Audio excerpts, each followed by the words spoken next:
Listahan ng financier ng mga survey firms pinasusuwite. 101 ways to cook seafood ginanap sa Dagupan City, Astrodome. At pro-RH Law candidates, iboboto nga ba ng mga kabataan?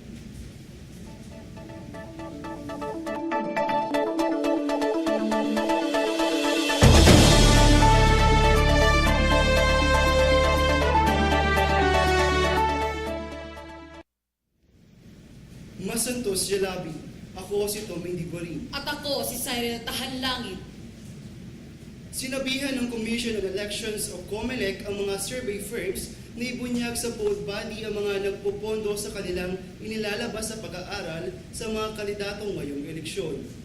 Base sa COMELEC Resolution 9674, inuobliga ng poll body ang mga survey firms na ilahad ang kanilang tala ng financier. Layunin nito na maberipika ang mga survey results na inilalabas nila dahil ginagamit daw umano ito ng mga kandidato para makondisyon ang isipan ng publiko. Tinayak naman ni COMELEC Chairman Sixto Brillantes Jr. na mananatiling pribado ang anumang impormasyon na ipapasa ng mga kumpanya upang hindi maapektuhan ang kanilang pamamalakad at trabaho. Nauna namang nang matigas ang SWS at Pulse Asia na ilahat ang mga nagpupondo sa kanilang surveys dahil hindi umano nila ito obligasyon sa COMELEC. 101 ways to cook seafood ating alamin kay Chef Logro. Para sa katakam-takam na balita, narito si Ina de la Cruz. Parte ng selebrasyon ng Bangus Festival ang naganap na 101 Ways to Cook Seafood kahapon sa Dagupan City People's Astrodome. 10 team ang nagtagisa ng galing sa pagluluto ng iba't ibang uri ng seafood. 3 iba't ibang putahe ang niluto ng bawat grupo. Isang entry sa mga kategoryang soup, appetizer at main course. Bago nagsimula ang competition proper, ay ipinakilala muna ang 3 hurado.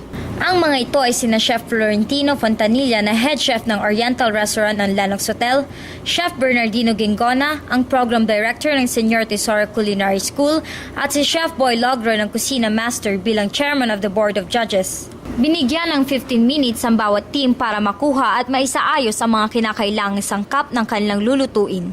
30 minutes naman ang allotted time sa bawat soup at appetizer na lulutuin habang 1 oras naman para sa main course. Sa pag-uumpisa ng pagluluto ng mga kalahok ay naglibot-libot ang 3 hurado sa bawat station ng mga contestants. Ipinahayag naman ng ilang kalahok ang pagkakaiba ng kanilang nilutong putahe sa ibang team. Ibinahagi din ni Judge Chef Boy Logro ang kanyang sikreto sa kusina. Nagbiro naman si Chef Boy Logro sa pamamagitan ng pagsubo ng pagkain kay Mayor Benji Lim. Binigyan ng puntos ang bawat team matapos ianalisa ang bawat pagkaing inihanda. Nakuha ng Team STI ang best station kung saan naipakita nila na malinis, maganda at kaaya-aya ang kanilang station. Para naman sa best plating, kung saan ang namili ay ang chairman na si Alvin Kokya, ang kanyang napili ay ang Team YMCA. Para sa kategoryang soup, nakamit ng Team Pama ang first place, habang ang first place para sa kategoryang appetizer at main course ay naiuwi ng Team STI. Sa huli, ang Team STI ang idineklarang overall champion. Ina de la Cruz para sa Pangasinan Watch. Sa ating special report ng kabataan para sa halalan, iboboto nga ba nila ang mga kandidatong pabor sa RH Law? Ating alamin sa pagbabalik ng Pangasinan Watch. Simula nang maging gobernador si Amado T. Espino Jr., ang Pangasinan ay naging number 1. We can dedicate our efforts to make our province one of the most progressive provinces in this republic. I know we can do it because we have the resources, the people, and we have the leadership. Marami na hong namuno na gobernador. I have served under 6 governors. Bilang mga Pangasinense, gusto pa ho natin umangat ang ating lalawigan. Governor Espino restore the grandeur of Lingayen as the capital of a great province. Nakita ko ang White House sa Washington, D.C. Sa nakita ko ho ngayong gabi, hindi tatalunin ang Kapitolyo ng lalawigan ng Pangasinan. Dahil sa ating magaling na gobernador. Ipagpatuloy natin ang pagbabago at progreso sa Pangasinan.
Iboboto ba ng mga kabataan ang kandidatong pabor sa RH Law?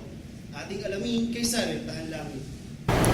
Kahit nga naipasa na ang RH Law, ay hindi pa rin matanggap ng marami ang batas na ito.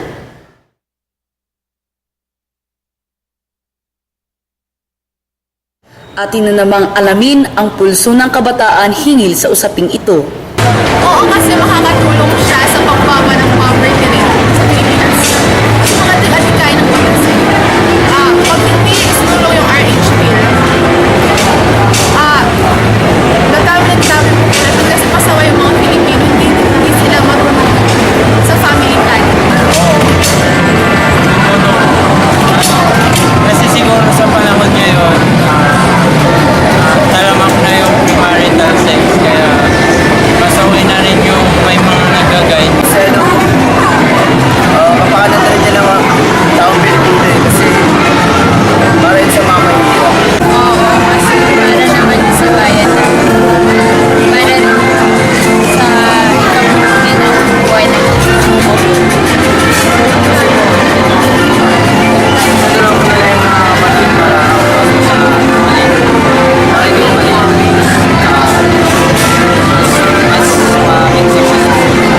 Iba-iba tayo ng pananaw, magkakaiba tayo ng paniniwala. At isa nga ang mga ito sa mga nakakaapekto sa ating mga gagawing desisyon. Sana ay maging matalino ang lahat sa pagboto. Ito ang boses ng kabataan. Cyril Tahanlangit, Kabataan para sa Halalan. Painting exhibit ginanap sa Lucao District, Dagupan City. Para sa report, narito si Maui Daroy. Tampok ang mga malikhain at makukulay na painting sa isang exhibit sa atrium ng isang mall sa Dagupan City. Ang nasabing exhibit ay nagmula sa pamilya ng Chan at Lim na kilala na sa larangan ng pagpipinta at sining. Ayon sa pamilya Chan, likas ng pintor ang kanilang ama na siya namang nag-impluwensya sa kanyang asawa at mga anak, hanggang pati na rin ang kanilang mga kamag-anak ay nahilig na ring magpinta. Iba't ibang larawan ng kalikasan ang dinisplay tulad ng mga bulaklak na kaaya-aya sa paningin. Mayroon ding paintings ng mga waterfalls at bundok na talaga namang kaginha-ginhawa sa mata at sinasabing magbibigay swerte sa ating mga tahanan. Binigyang kulay rin nila ang mga pamaypay na may iba't ibang disenyo ng mga bulaklak. Ang nasabing exhibit ay nagsimula noong April 20 at magtatapos naman sa 28. Itong exhibit na to is para may share po ng Chan Lim ang kanilang mga creations. Dito sa mga tao dito sa Dagupan kasi mostly sa Manila lang sila talaga nag-exhibit sa mga malls, hotels. Maui Daroy para sa Pangasinan Watch. Pigar Festival idinaos kasabay ng selebrasyon ng Bangus Festival. Para sa karagdagang impormasyon, Rica Sevilla, nag-uulat. Idinaos kahapon ng Pigar Festival sa Galban Street kasabay ng selebrasyon ng Dagupan City Bangus Festival. Una itong isinagawa noong 2010 at tauna na ginanap magmula noon. Kahit na sumama ang panahon ay dinagsa pa rin ito ng mga Pangasinense at mga turista. Di kalaunan ay tumigil din ang ulan at mas marami pang tao ang nakiisa sa selebrasyon. Mayroon ding mga banda na tumugtog upang ma-entertain ang mga dumalo at kumakain. Ang pigar-pigar ay isang sikat na putahe sa Pangasinan na ipinagmamalaki ng mga Dagupenyo. Ang pangunahing sangkap nito ay baka na hiniwa ng maliliit at maninipis at saka nilagyan ng iba't ibang pampalasa at sangkap tulad ng sibuyas, toyo, atay, gulay at iba pa. Tinanong ko si Aling Merlita kung ano ang nagpapasarap sa luto nilang pigar-pigar. Depende naman sa'yo nagluluto kung anong gusto mong ilagay, pwede siyang bawang. Sa susunod na taon ay inaasahan pa na mas maraming turista ang dadagsa sa Pigar-Pigar Festival. Rica Sibilia para sa Pangasinan Watch. Kolektor na sakay ng motorsiklo na hold up para sa report, narito si Tintin Arcalas. Marami na ang naiulat na kaso ng carjacking, robbery at hold-up sa bayan ng San Fabian. Kaugnay nito, kamakailan lang ay mayroon na namang naitalang kaso ng hold-upan sa barangay Kayanga. Ang biktima ay kolektor ng isang lending company. Sa nasabing report, habang nakasakay sa motorsiklo ay nakuha ng dalawang lalaking riding in tandem ang backpack na naglalaman ng humigit kumulang 13,700 at dalawang cellphone. Samantala, ang mga sospek ay nakatakas ngunit tiniyak naman ng pulisya na mayroon ng lead sa mga ito. Payo ng pulisya sa mga motorista na maging alerto at alamin kung ano ang plate number at description ng sasakyan na sumusunod sa kanila. Ipagbigay alam sa pulisya upang agad na maaksyonan. Maigi ring alamin ng publiko ang hotline ng PNP na maaaring tawagan sakaling may kaso o emergency. Dapat sila ay alerto at alamin sino mga sumusunod sa kanila habang nangungulikta sa ibang bayan, islang barangay within their jurisdiction para iwas hold up. Kung sakaling ganun ang mangyari, i-report agad sa pinakamalapit na himpilan ng pulisya para maaksyonan agad. Tintin Arcalas para sa Pangasinan Watch. Hindi natuloy ang inaabangan na Little Miss Dagupan 2013 kagabi dahil sa napakalakas na ulan sa Dagupan City Plaza. Nadismaya ang marami sa pagkakaudlot nito. Inakala kasi nila na talagang matutuloy kaya't naghintay ang marami ng ilang oras. Ngunit pagkatapos ng pag-uusap ng mga magulang ng mga bata, organizers at sponsors na naturang patimpalak ay sinabing sa April 25 na ito magaganap ng alas 10 ng umaga sa Dagupan People's Astrodome.